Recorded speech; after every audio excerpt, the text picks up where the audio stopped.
Engineering ওয়ার্কশপের পক্ষ থেকে সবাইকে স্বাগতম। আশা করি সবাই ভালো আছেন, ভালো থাকেন এই কামনা করি। তো আমি আপনাদের দেখাবো এখন হাঁড়ি পাতিল মাজার ছোবার যে মেশিনটা, সেটা বলে স্ক্রাবার মেশিন। এই স্ক্রাবার মেশিনটা এখন দেখাবো। এই মেশিনটা আমাদের এখানে তৈরি হয়েছে। যদি আপনাদের কারো লাগে আমাদের সাথে যোগাযোগ করতে পারেন। এটা হচ্ছে স্ক্রাবার মেশিন, হচ্ছে কন্ট্রোলার বোর্ড দেখতে পাচ্ছেন। কন্ট্রোলার বোর্ড দেখতে উন্নত মানের। আমরা এই মেশিনটা গ্যারান্টি দিয়ে থাকি, 1 থেকে 1.5 বছরের গ্যারান্টি দিয়ে থাকি। যদি 1 বছরের আগে কিছু হয়ে যায় তাহলে আমরা মেরামত করে দেবো। এটা দেখতে পাচ্ছেন স্ক্রাবার মেশিন। এটা কাজ করতে হয়, পায়ের লিভার আছে, এখানে চাপ দিলে এখানে চেপে গেছে, দেখতে পাচ্ছেন। এই যে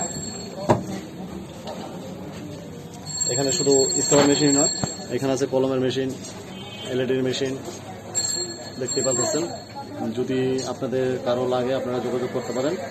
আমাদের থেকে এটি নিয়ে ব্যবসা বাণিজ্য শুরু করে আপনারা চলতে পারেন। এই হচ্ছে মোমবাতি টাইস। চাইলে আপনারা মোমবাতির ব্যবসাটাও করতে পারেন অল্প পুঁজি দিয়ে। বিভিন্ন কোয়ালিটির স্যাম্পল আছে আমাদের কাছে, চাইলে আমাদের থেকে নিতে পারেন।